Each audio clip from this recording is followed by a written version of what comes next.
ओम श्री महालक्ष्मीये नमो नमः। ओम नमः शिवाय। आप सभी का हमारे चैनल आध्यात्मिक सागर में हार्दिक स्वागत है। आज की इस वीडियो में आप सुनेंगे अन्नपूर्णा माता की कथा और माता महालक्ष्मी की कथा। अन्नपूर्णे सदा पूर्णे शंकर प्राण वल्लभे ज्ञान वैराग्य सिद्ध भिक्षाम देहि च पार्वती। जय माता दी। प्रिय भक्तजनों, आइए अब श्रवण करते हैं अन्नपूर्णा माता की कथा। एक समय की बात है, काशी निवासी धनंजय की पत्नी का नाम सुलक्षणा था। उसे अन्य सब सुख प्राप्त थे, केवल निर्धनता ही उसके दुख का कारण था। ये दुख उसे हर समय सताता रहता था। एक दिन सुलक्षणा अपने पति से बोली, स्वामी आप कुछ उद्यम करो तो काम चले। इस प्रकार कब तक काम चलेगा? सुलक्षणा की बात धनंजय के मन में बैठ गई और वह उसी दिन विश्वनाथ शंकर जी को प्रसन्न करने के लिए बैठ गया और कहने लगा, हे देवाधिदेव विश्वेश्वर, मुझे पूजा पाठ कुछ नहीं आता, केवल तुम्हारे भरोसे बैठा हूँ। इतनी विनती करके वह 2-3 दिन तक भूखा प्यासा ही बैठा रहा। यह देखकर भगवान शंकर ने उसके कान में अन्नपूर्णा 3 बार कहा। यह कौन क्या कह गया? इसी सोच में धनंजय रह गया कि मंदिर में आते ब्राह्मणों को देखकर वो पूछने लगा, पंडित जी अन्नपूर्णा कौन है? तब ब्राह्मणों ने उसे कहा कि तूने अन्न छोड़ दिया है, सो तू अन्न की ही बात करता है। जा घर जाकर अन्न ग्रहण कर।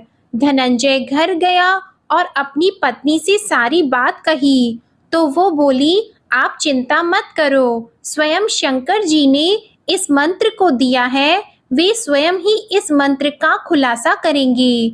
आप फिर जाकर उनकी आराधना करो। धनंजय फिर से जैसा का तैसा पूजा में बैठ गया। रात्रि में शंकर जी ने उसे आज्ञा दी और कहा कि तू पूर्व दिशा में चला जा। वह अन्नपूर्णा का नाम जपते हुए और रास्ते में फल खाते हुए झरनों का पानी पीता जाता और इस प्रकार कितने ही दिनों तक धनंजय चलता गया। वहां उसे चांदी सी चमकती वन की शोभा देखने में आई और उसे सुंदर सरोवर भी दिखा। उसके किनारे कितनी ही अप्सराएं आई झुंड बनाए बैठी थी। एक कथा कहती थी और सब माँ अन्नपूर्णा इस प्रकार बार बार नाम जपती थी। यह अगहन मास की उजाली रात्रि थी और आज से ही व्रत का आरंभ था। जिस शब्द की खोज में धनंजय निकला था वह उसे वहां सुनने को मिला। धनंजय ने उन देवियों के पास जाकर पूछा कि हे देवियों, आप यह क्या करती हो? तब उन सब ने कहा कि हम सब माँ अन्नपूर्णा का व्रत करती हैं।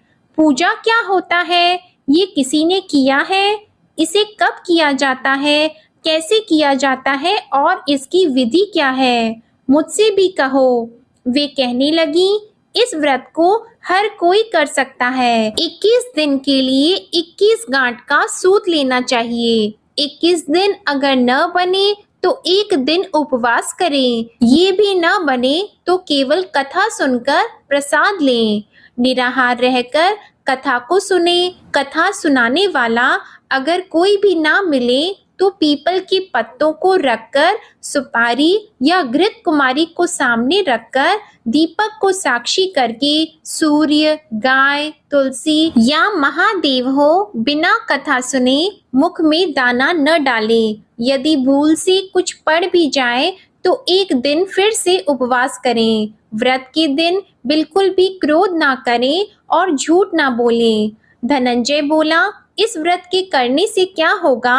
वे कहने लगी, इसके करने से अंधों को नेत्र मिले, लूलों को हाथ मिले, निर्धन के घर धन आए, बांझन को संतान मिले, मूर्ख को वित्तीय आय मिले। जो जिस कामना से व्रत करे माँ उसकी इच्छा पूरी करती है। वह कहने लगा, बहनों मेरे भी धन नहीं है, विद्या नहीं है, कुछ भी तो नहीं है। मैं तो दुखिया ब्राह्मण हूँ। मुझे इस व्रत का सूत दोगी? तब उन्होंने कहा, हाँ भाई, तेरा कल्याण हो, मैं तुझे सूत देती हूँ, इस व्रत का मंगलसूत्र लो। धनंजय ने व्रत किया, व्रत पूरा हुआ, तभी सरोवर में से 21 खंड की स्वर्ण सीढ़ी हीरा मोती जड़ी हुई प्रकट हुई। धनंजय जय अन्नपूर्णा माँ कहता जाता इस प्रकार वह कितनी ही सीढ़ियां उतर गया तो देखा कि करोड़ों सूर्य से प्रकाश माँ अन्नपूर्णा का मंदिर है।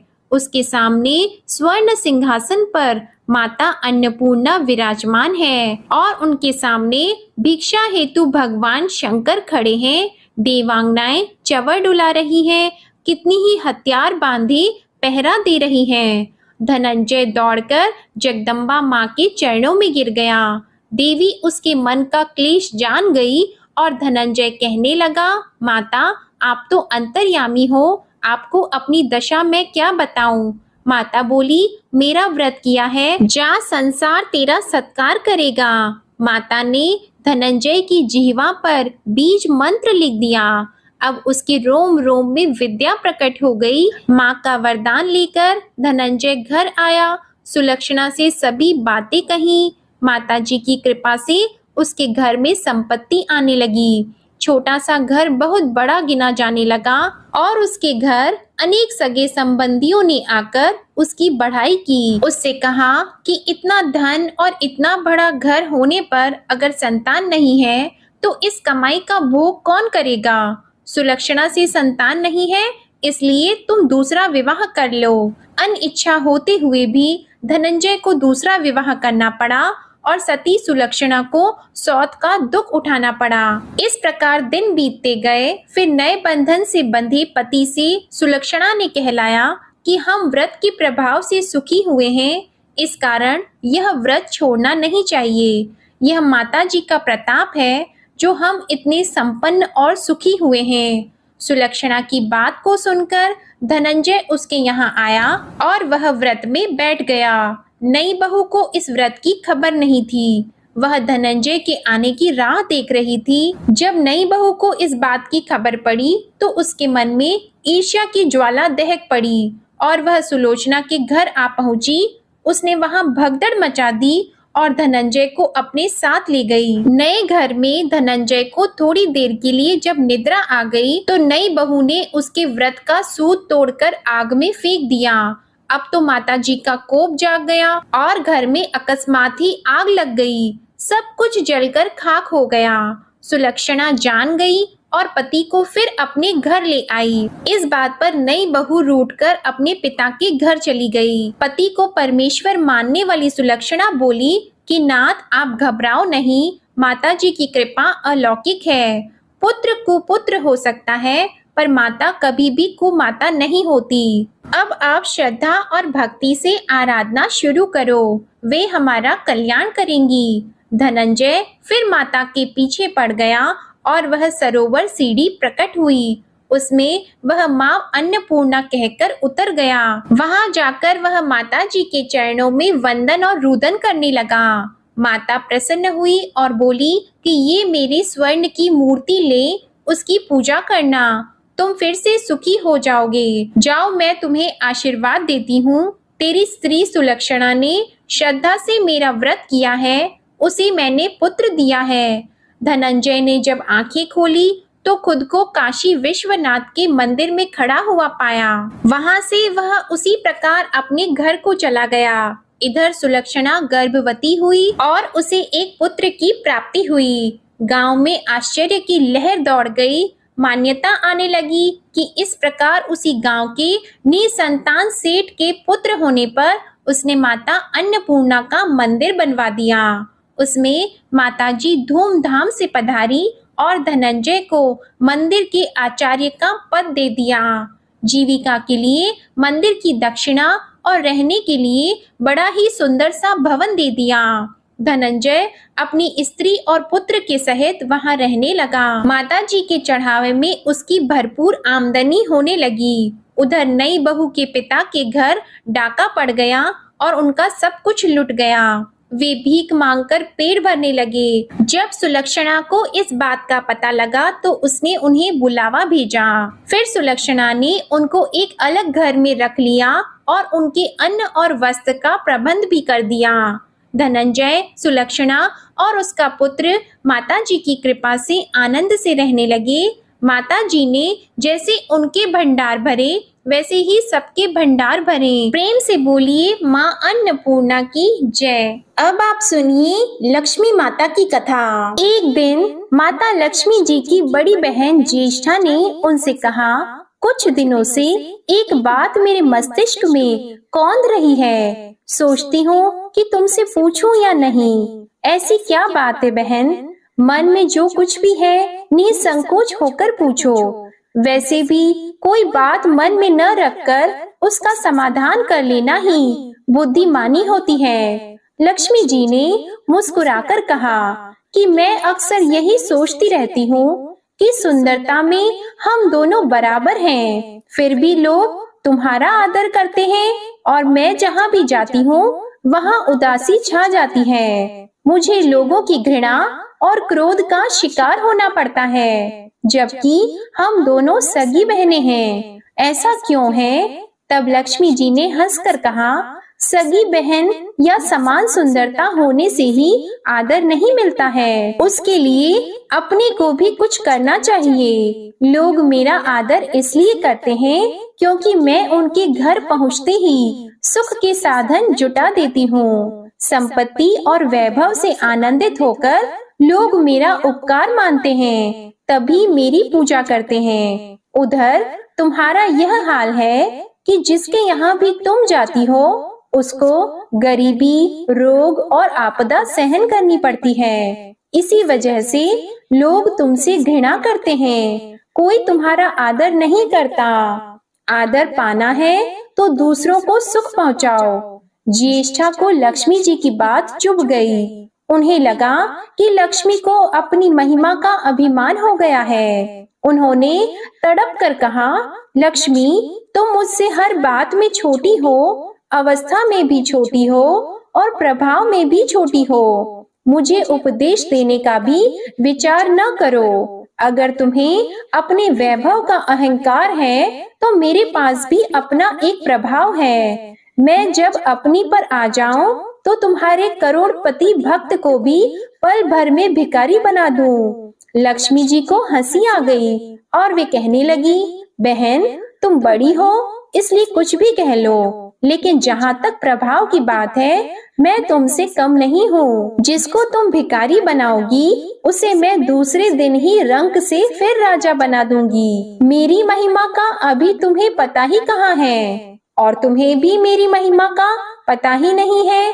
जिसकी तुम सहायता करोगी उसे मैं दाने दाने के लिए भी मोहताज कर दूंगी। देखो बहन, दाने दाने के लिए तो तुम उसे मोहताज कर सकती हो जिससे मैं रूठ जाऊं। जिसके सिर पर मेरा वरद हस्त न हो उसका तुम कुछ भी बिगाड़ सकती हो, परंतु जिस पर मेरी कृपा दृष्टि है उसका कोई भी बाल तक बांका नहीं कर सकता। अगर तुम अपना प्रभाव दिखाने को इतनी ही उतावली हो रही हो तो कल अपना प्रभाव दिखाकर देख लेना। ठीक है, बोलो कहाँ चले? दूर क्यों जाएं? पास ही अनुराधापुर है, उसमें एक ब्राह्मण रहता है दीनानाथ। वह रोज मंदिर में पूजा करने जाता है और मेरा पक्का भक्त है। उसी पर हमें अपनी अपनी महिमा दिखानी है। ज्येष्ठा को बहुत ही ताव आ गया। उन्होंने हाथ झटक कर कहा, ठीक है और चली गई। लक्ष्मी जी वहीं खड़ी खड़ी बहन के क्रोध और अहंकार पर मुस्कुराती रहीं। दूसरे दिन दोनों बहनें अनुराधापुर के विष्णु मंदिर में पहुंची। उन्होंने अपना वेश बदल रखा था। साधारण स्त्रियों की तरह वे दोनों मंदिर के द्वार पर बैठ गईं। लोगों ने देखा अवश्य, किंतु किसी ने उनकी ओर खास ध्यान नहीं दिया। ध्यान देने वाली कोई खास बात थी भी नहीं। वह मंदिर था और वहाँ हर रोज दीन दुखी आते जाते रहते थे। वहाँ आने वाले सभी किसी न किसी परेशानी में घिरे रहते थे। फिर भला उन्हें किसी दूसरे की परेशानी से सरोकार हो सकता था?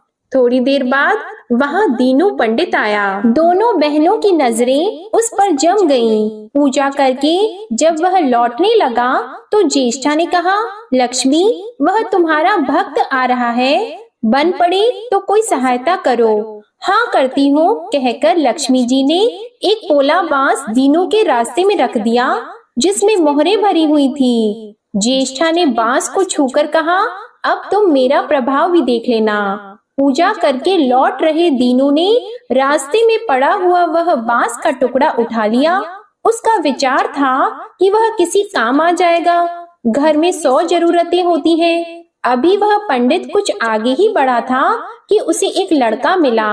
लड़के ने पहले पंडित जी से राम राम की, फिर बड़ी ही नम्रता से बोला, पंडित जी, मुझे अपनी चारपाई के लिए बिल्कुल ऐसा ही बांस चाहिए। दादाजी ने यह कहकर भेजा है कि जाओ बाजार से ले आओ। ऐसा बांस पंडित जी कहाँ मिलेगा? दीनू ने कहा, मैंने मोल नहीं लिया, रास्ते में पड़ा था सो उठा लाया। लो, तुम्हें जरूरत है तो तुम ही रख लो, वैसे बाजार में 1 रुपए से कम का नहीं है। तब लड़के ने चवन्नी देते हुए कहा, मगर मेरे पास तो यह चवन्नी ही है पंडित जी, अभी तो आप इसे ही रखिए, बाकी 12 आने शाम को दे जाऊंगा।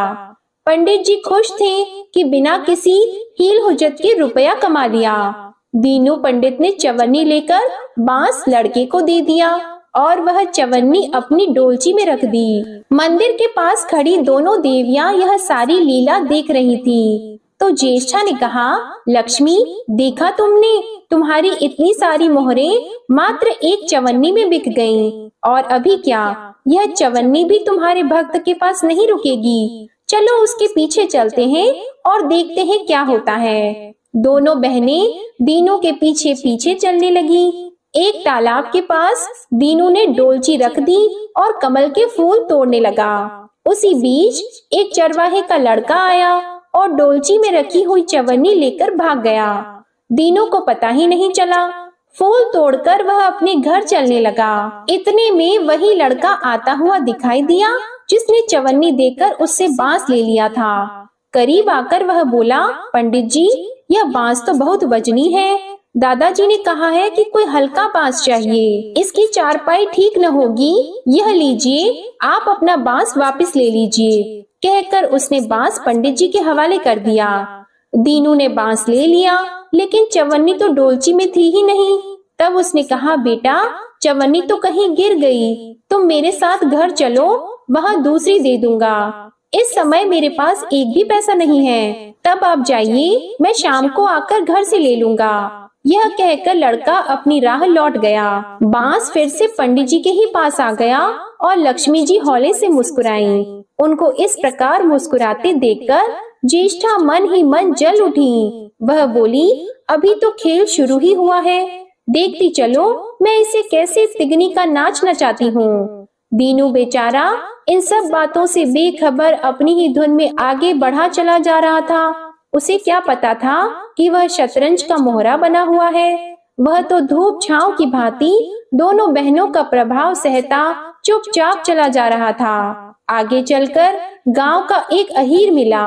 उसने दीनू को चवन्नी वापस करते हुए बताया, पंडित जी, मेरा लड़का आपकी डोलची से यह चवन्नी उठा लाया था।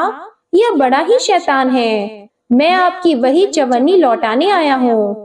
हो सके तो उस शैतान को माफ कर दीजिएगा। दीनू ने आशीर्वाद देकर चवन्नी ले ली और प्रसन्न मन से उस लड़के को पुकारने लगा, जो शाम को घर आकर चवन्नी लेने की बात कहकर लौटा जा रहा था। आवाज सुनकर लड़का लौट आया।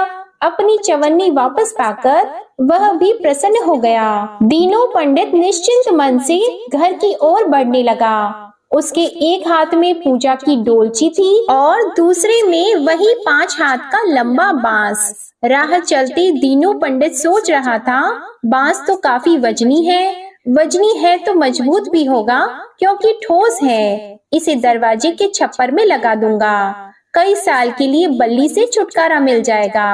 तब ज्येष्ठा को उसके विचार पर क्रोध आ गया।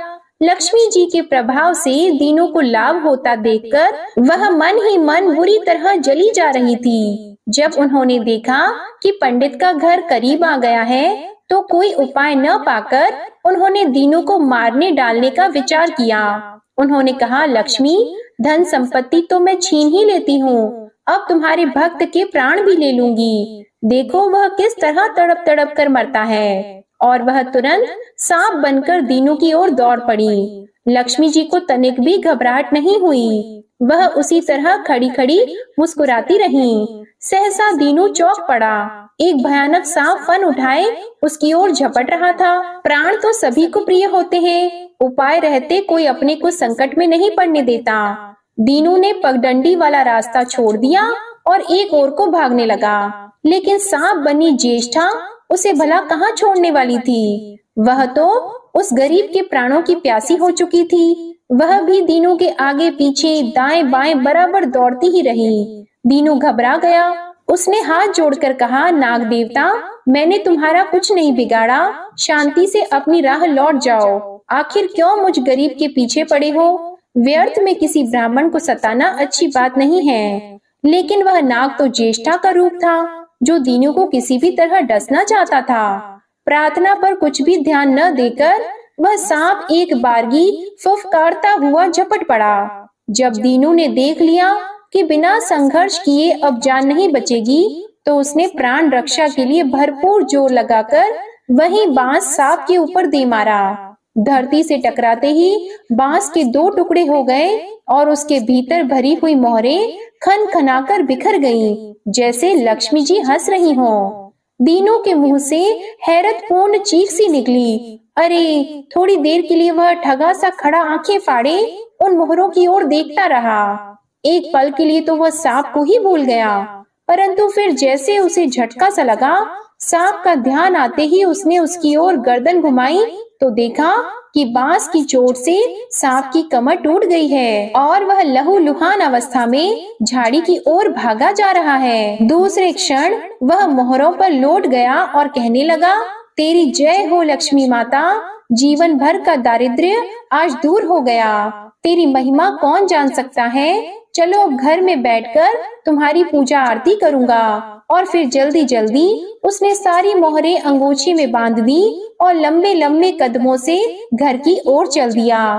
पीछे एक पेड़ की छाया में खड़ी माता लक्ष्मी अपनी बहन ज्येष्ठा से मुस्कुराकर पूछ रही थी, कहो बहन, सच बताना, बड़प्पन की थाह मिली कि अभी नहीं? बड़प्पन किसी को कुछ देने में ही है, उससे छीनने में नहीं। ज्येष्ठा ने कोई उत्तर नहीं दिया। वह चुपचाप उदास खड़ी रही और लक्ष्मी जी ने उनका हाथ पकड़कर कहा, फिर भी हम दोनों बहनें हैं, जहाँ रहेंगी साथ ही रहेंगी। प्रेम से बोलिए माता लक्ष्मी और भगवान विष्णु जी की जय। अब सुनिए लक्ष्मी चालीसा का पाठ और लक्ष्मी माता की आरती। मातु लक्ष्मी करी कृपा, करो हृदय में वास, मनोकामना सिद्ध करी, पुरवहु मेरी आस। सिंधु सुता में सुमिरो तो ही, ज्ञान बुद्धि विद्या दो मोही, तुम समान नहीं कोई उपकारी, सब विधि पुरवहु आस हमारी। जय जय जगत जननी जगदम्बा, सबकी तुम ही हो अवलंबा, तुम ही हो सब घट घट वासी, विनती यही हमारी खासी। जग जननी जय सिंधु कुमारी, दीनन की तुम हो हितकारी, विनवो नित्य तुम ही महारानी, कृपा करो जग जननी भवानी। के ही विधि स्तुति करो तिहारी, सुधि लीजे अपराध विसारी, कृपा दृष्टि चितवो मम ओरी, जग जननी विनती सुन मोरी। ज्ञान बुद्धि जय सुख की दाता, संकट हरो हमारी माता, क्षीर सिंधु जय विष्णु मथायो, 14 रत्न सिंधु में पायो। 14 रत्न में तुम सुख राशि, सेवा कियो प्रभु बनी दासी। जब जब जन्म जहाँ प्रभु लीन्हा, रूप बदलतः सेवा कीन्हा। स्वयं विष्णु जब नर तनु धारा, लीन्यो अवधपुरी अवतारा, तब तुम प्रगट जनकपुर माही, सेवा कियो हृदय पुलकाहि। अपनाया तो ही अंतर्यामी, विश्व विदित त्रिभुवन की स्वामी। तुम सम प्रबल शक्ति नहीं आनी, कह लो महिमा कहो बखानी। मन क्रम वचन करे सेवकाई, मन इच्छित वांछित फल पाई। तजी छल कपट और चतुराई, पूजहि विविध भांति मन लाई। और हाल में कहो बुझाई, जो यह पाठ करे मन लाई। ताको कोई कष्ट न होई, मन इच्छित पावे फल सोई। त्राहि त्राहि जय दुख निवारिणी, त्रिविध ताप भव बंधन हारिणी। जो चालीसा पढ़े पढ़ावे, ध्यान लगा कर सुने सुनावे। ताको कोई न रोग सतावे, पुत्र आदि धन संपत्ति पावे। पुत्रहीन अरु संपत्तिहीना, अंध बधिर कोढ़ी अति दीना। विप्र बुलाए के पाठ करावे, शंका दिल में कभी न लावे। पाठ करावे दिन चालीसा, ताकर कृपा करे गौरीसा। सुख संपत्ति बहुत सी पावे, कमी नहीं काहू की आवे।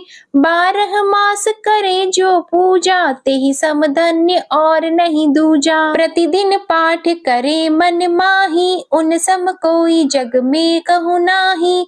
बहुविधि क्या मैं करो बड़ाई, ले परीक्षा ध्यान लगाई। करि विश्वास करे व्रत नेमा, होए सिद्धि उपजे उर प्रेमा। जय जय जय लक्ष्मी भवानी, सब में व्यापित हो गुण खानी। तुम्हरो तेज प्रबल जग माही, तुम सम को दयालु कहि नाही। मोहि अनाथ की सुधि अब लीजे, संकट काटी भक्ति मोहि दीजे। भूल चूक कर क्षमा हमारी, दर्शन दजे दशा निहारी।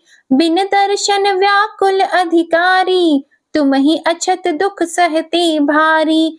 नहीं मोहि ज्ञान बुद्धि है तन में, सब जानत हो अपने मन में। रूप चतुर्भुज कर के धारण, कष्ट मोर अब करहु निवारण। केहि प्रकार मैं करूं बड़ाई, ज्ञान बुद्धि मोहि नहीं अधिकाई। त्राहि त्राहि दुख हारिणी, हरो वेगी सब त्रास। जयति जयति जय लक्ष्मी, करो शत्रु को नाश। रामदास धरि ध्यान नित, विनय करत कर जोर।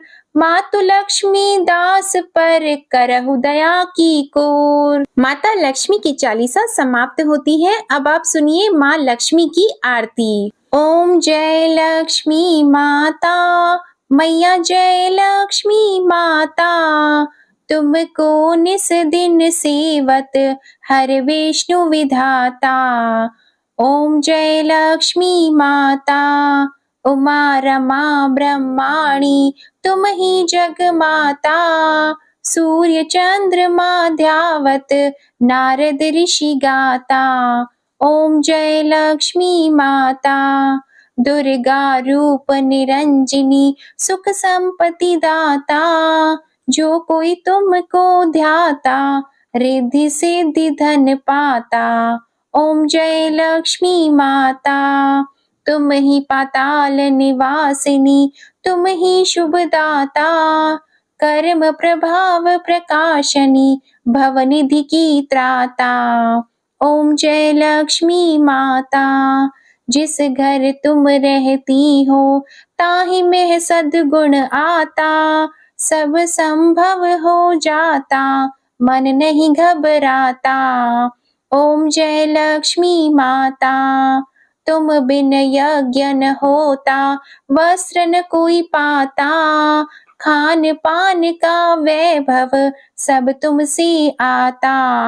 ओम जय लक्ष्मी माता, शुभ गुण मंदिर सुंदर, शिरोदधि जाता। रत्न चतुर्दश तुम बिन कोई नहीं पाता। ओम जय लक्ष्मी माता, महालक्ष्मी जी की आरती जो कोई नर गाता। और आनंद समाता, पाप उतर जाता। ओम जय लक्ष्मी माता, ओम जय लक्ष्मी माता। प्रेम से बोलिए माँ लक्ष्मी जी की जय। भगवान विष्णु जी की जय। बोलिए गणेश जी भगवान की जय। माता लक्ष्मी जी की कृपा आप पर और आपके पूरे परिवार पर सदा बनी रहे। आपको ये कथा पसंद आए तो वीडियो को लाइक जरूर कीजिएगा और इस वीडियो को ज्यादा से ज्यादा अपने परिवारजनों में शेयर कीजिएगा और साथ ही चैनल को भी सब्सक्राइब कीजिएगा। जय माता दी।